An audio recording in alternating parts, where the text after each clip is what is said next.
Hello, fellow Africans, and all men and women of goodwill who may be listening to this message. It is a pleasure from my side to announce to you this great message about the future of Africa. My name is Mr. Emmanuel Aneke. I am a Nigerian by nationality, but I do not like to be identified with Nigerian nationality. Not because I have any problem with Nigeria, but simply because Nigeria is a product of imperialism, like many other countries in Africa. So I cannot be happy to identify myself with an imperialist system. Our forefathers fought and shed their blood to be able to stop that imperialism when it came. Unfortunately, they couldn't. So in this age, in 21st century, I will not be happy to identify myself with a system that killed my forefathers and enslaved my people. I came to South Africa in the year 2005. But before then, at my age of 20 years old, I had the dream of traveling outside Nigeria. And the first country that came to my mind was South Africa. I did not know why at that time. That was in the year 1992.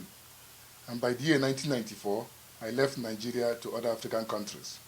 I first went to Niger Republic, and from Niger to Burkina Faso, where I lived for some time, and from there to Ivory Coast, from Ivory Coast to Mali, from Mali to Mauritania, from Mauritania to Senegal. I've lived in Benin, I've lived in Togo, I've lived in Ghana. Before, by the year 2000, I returned back to Nigeria. By the year 2002, 10 years after my mind first told me to go to South Africa, my spirit got hot again to go to South Africa. And I did not understand the reason at that time. But by June 2002, I left Nigeria and went to Cameroon. From Cameroon to Central African Republic.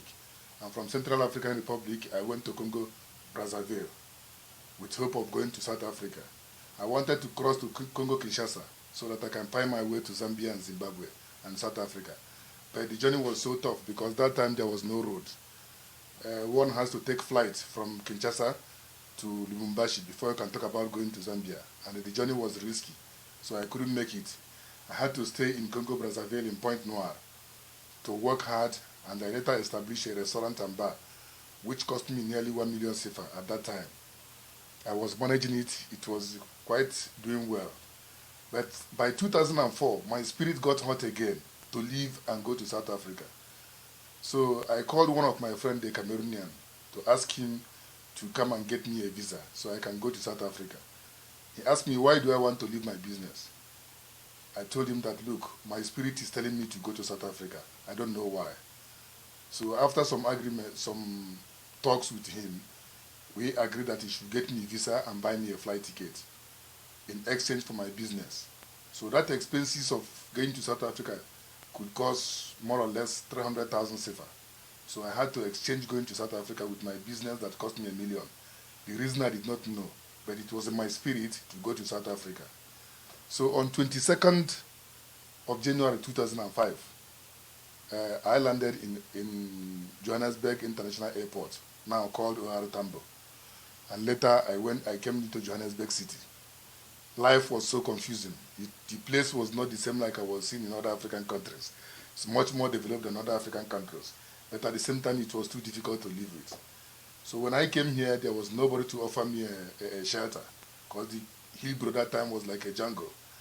After some time, I could be sleeping outside on the street, and when it rains, I have to pick a cardboard and look for a place where people urinate. That is the only place I could get at that very time. So I could sleep there with the coldness of Johannesburg. I suffered those things, but there is no complaint because that's the life of a man. So as time goes on, due to the difficulty of South Africa, at that time that I could not do anything. I was not doing anything, no job or anything. And I didn't come to South Africa to look for a job either. But what brought me to South Africa at that time, I did not know. So one day, I went to Hillbrow police station and met a policeman there. I called him and he answered me. I requested that he arrest me and deport me back to Nigeria. He refused so. He said, no, I can't deport you back. Why? Go back to Hillbrow there, you're going to see your brothers there. So when the policeman also saw one of his friends coming, he called his colleague and related him the same matter. His friend tell him, no, we can't deport you. Must go there to your friends. Say, we can't deport. Why you come to South Africa now you want to go? When did you come? Less than 1 month you want to go back to Nigeria. Why you come in the first place? No, we can't deport you, must go. So I left and go back to Hebrew. To cut the story short, as time goes on, some past African leaders began to appear to me in dream. All of them were talking about African unity. Let me mention a few of them here. The persons that appeared to me was Martin Luther King of the United States of America. Martin Luther King Jr., anyway, of the United States of America, had appeared to me. Thomas Sankara of Burkina Faso had appeared to me. Patrice Lumumba of the Democratic Republic of Congo also had appeared to me. And frequently Nelson Mandela also, after his death, had appeared to me several times. But the most prominent among them all was Dr. Kwame Nkrumah, who also appeared to me, among others. I cannot mention them because it will be too long for the message I want to give here. But all of them were speaking of one thing. They were talking African unity, telling me, educating me, and giving me revelations on how I can unite Africa. So it was through those revelations that I understand that they were the people who controlled my life across Africa and brought me to South Africa, because they told me that South Africa will be the beginning of African unity spread across the continent. That's why they ruled my life to come here. So as soon as I understand, after some time, I had to adjust myself to their demand. Just to speak in simple language, I had to adjust myself to their demand. And the last person out almost that visited me was Dr. Kwame Nkrumah. When we had a lot of discussions, he inspired me a lot. He's a man with great intelligence, and there is no need making public what we discussed. It just has to be implemented. And what I can tell you is that African unity will stand, not far from now, by or before the year 2025. African unity will stand for sure. After those inspirations, I've tried to go to many places to meet great people so that I can get their attention and support in the idea. But nobody was listening to me. But that is not a problem, because I know in Africa, when your father is not a president or you're a highest professor or a billionaire, nobody listens to you. Nobody believes that you can have any brilliant idea that can change things. But that is the way God works, because God takes somebody who is Mr. Nobody, and then he inspires him to do great things. All the great men we call heroes today, we are Mr. Nobody anyway. So the issue about me is not a different issue. It's always been like that. But I'm willing to carry on the mission according to those inspirations. Not just because it is important, but because it's a divine call. And African unity, I tell you once again, will stand very soon. For us to start the project of uniting Africa, 3 organizations has been put in place. One is the People's Movement for African Unity, which is going to be the political transformative arm of Africa. And the other is the Federation of African Small-Scale Industrialists and Traders Union, which will be the economic and industrial arm. And the other one is the Grand Assembly of Africa, which will be the economic, which will be the socio-cultural and philosophical arm of Africa. All of them will be working in unison for our program moving forward. Then there is no need putting them in details here because they will be too long. But we will keep on taking initiatives aimed at uniting Africa. And very soon, once again, African unity will be a reality. Each of those organizations have their aims and objectives. But the collective mission statement of them is unite and transform Africa into world prominence, using the collective energy and resources of the people without depending on the sitting governments. Fellow Africans, you can analyze by yourself the magnitude of this mission statement. I understand that this mission does not depend on government of any African country. And because it does not depend on government, and the activities that will bring it about are not made to completely comply with the law of any government, it's not because we want to be arrogant or disrespectful, but because there has never been a divine plan that human beings fully comprehend. Even though we can understand it through prophecies or through philosophers, nobody knows how and when it's going to come.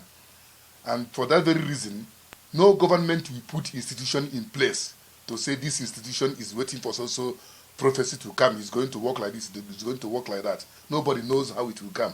And that is why all the people who fulfilled the divine plan were always in contradiction with the government of the day.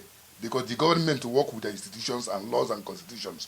But those laws and constitutions are only made to manage what is already in existence. But when new thing is coming, no government knows how it's going to come. And that is why new things always come in conflict with the old existing system. Sometimes when a new thing is coming into place, people mistake it and give it bad names. Some call it a scam. Some call it all sorts of things. Some say the person talking is talking nonsense. Some think you are just an arrogant person because they don't understand what has been revealed to you and what it means. So, like I said, our activities is not going to conform with the laws and constitutions all the time because the constitution does not work, does not know about how a new thing will come. But we will try to be as respectful to the elders and the laws as possible. But wherever the law becomes a hindrance to our mission, we will find a way and skip it. It is based on this that we are publishing this video to begin to conscientize the people about it. I am not a criminal. I've never had criminal record. And if any member of the public can accuse me of any crime he knows, let him bring the case forward. If any policeman, any police officer in South Africa can identify my name with any sort of crime since I've been in this country, let him come forward with the case. I am confident of that. But because of what I'm saying, if the mission of Uniting Africa demand to skip the law, that is where I am going to commit that very thing which people call crime. Because I'm confident that after some confusions, people will later understand that I was right, just like every other people of the past were right. I can give you examples. When Joseph Stalin came to build Russia, the Russian people called him a criminal. They expelled him, only to later find out that he was correct. Today, Russia is one of the most powerful countries in the world. And when Fidel Castro came to transform Cuba, he also was called a criminal and expelled, only to find out that he was correct. When Prophet Muhammad of Arabia came to transform the Arabian world, he was expelled and ridiculed. Only after some time today, they became the followers of the same thing they ridiculed. This same thing goes to somebody like David Ben-Gurion and his Zionist colleagues. When they come to establish the state of Israel, he was attacked. But by the end, today, Israel is standing as a strong nation. When Kwame Nkrumah came to speak about the independence of Ghana, he was put into jail. No one accepted him. But today, we can see Ghana as an independent nation. When Nelson Mandela, Robert Kusobukwe, and Oliver Tambo and all their ANC and the Pan-Africanist colleagues, when they come to speak about the end of apartheid, they were misunderstood for criminals. But today we can see that apartheid is dead and will never return again. So what I'm trying to say here is to highlight the public, without trying to be too long in my speech. It is clear to everybody now that Africa has a serious problem. And the only medicine to cure that very problem is unity. We are all conscious of that. It's just that we don't know how to go about it and realize the unity. But the divine plan, God's hand has come into it, and it's going to be a reality. Please don't expect me to start giving you in details about the step by step because it's too much. But we will be implementing them. When you come with a solution to people's problem, initially they don't understand. They resist you. Just like a child who is sick, you come with a medicine to cure her sickness, and then she cries and tightens her mouth. You cannot say because the child is crying, that is why you mustn't give her medicine. No, you force her and open the mouth, put the medicine there, because you know it's the only way to cure her sickness. Otherwise, the child will die. Or you bring injection, she cries. Or a child, you want to take her to salon, is crying, but when he grows, he starts doing the same thing. So the activities that will lead to African unity, whether our people like it or not, whether anybody like it or not, those who are already matured will drink the medicine just like an adult goes to a doctor to take injections. But those who are like children we will force them and open their mouth and put that thing inside them so that they will assimilate it. And then when they grow with it, it becomes something acceptable. That's what we are going to do. It is by the process of forcing that very system into our people that may bring some outcry, which some people will mistake for crime. But it's not a crime. That's why we are publishing this video, to begin to tell people in advance so they begin to get into it before we kick off. Because we'll be kicking off our activities by the January 2020. Our activities, like every other human activities, will need funding. But like I say, we are not going to work with the government. It's not because we are in enmity with the government, but because the government is contradictory. Their laws are contradictory. So, and beside that, no single government of Africa will carry the entire African country. No individual company or a single person that can carry the financial burden of Africa. So we are going to introduce what will be called the Pan-Africanism Support Levy. It's from there that we are going to get a fund. All businesses, all shops will have to pay that very levy. And we will be starting from Johannesburg and from there spread across the continent. So we will start from shops, and every shop has to pay it. Those who pay it will receive a certificate like this, something like this, so that a certificate of compliance, so that they will be happy in what they do. And those who do not want to comply it will be made uncomfortable until they comply with it, whether anybody likes it or not. So it has been scheduled that the levy is divided in 4 sections. If you wish to be paying every month, it may be 400 rand every month. If you want to pay for 3 months, it can be 800 rand. And if you want to pay for 6 months, you get it for 1.4. If you want to pay for 1 year, you get it for 2.5. So it will keep on going until African unity is fully accomplished and realized. That money will be used for industrial transformation, economic transformation, socio-cultural transformation, even education. It's from there all over Africa, including everything that make up the government of Africa, which is of no use speaking here. So please get your mind ready to pay Pan-Africanism levy. Otherwise, you have yourself to blame. And please do not give your money to anybody cash. Whosoever comes to you, tell you about Pan-Africanism money, don't give him cash. You will be provided with this account number, so that you put the money in the account, you have your slip, we come and give you a certificate. And so that we can have transparency, so that the government of the day can come and visit us and see how much we generate and what we do with the money, to ensure that it doesn't go into the private pocket of anyone. That's why you must not give anybody your money at hand. You have to go to our bank and put it there and get the slip for yourself. And there are some skills that will be needed, some workers that will be needed to start the mission.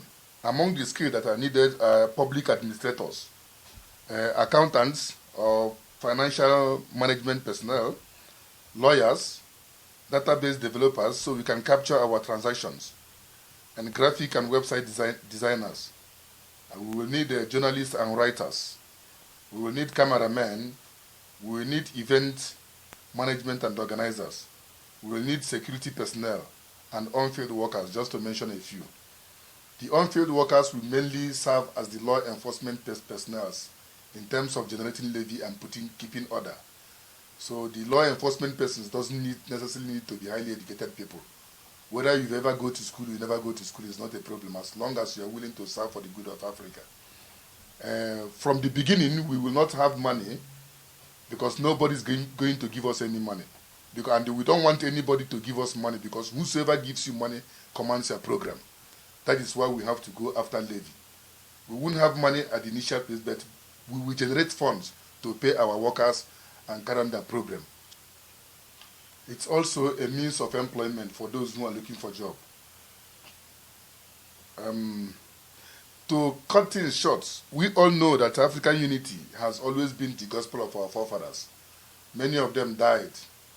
Most of them were killed in exile or wherever, fighting for that unity. But today, Thanks be to God that it is going to be a reality soon. Stand up with courage, fear no man. Don't look back, look forward. The federal government of Africa will stand by the year 2025 or before then if we work well. Thank you very much for listening to this message. For all those who want to contact me to apply for a position in the new African government, please feel free to contact me on this information given here. Thank you, and may God bless you all.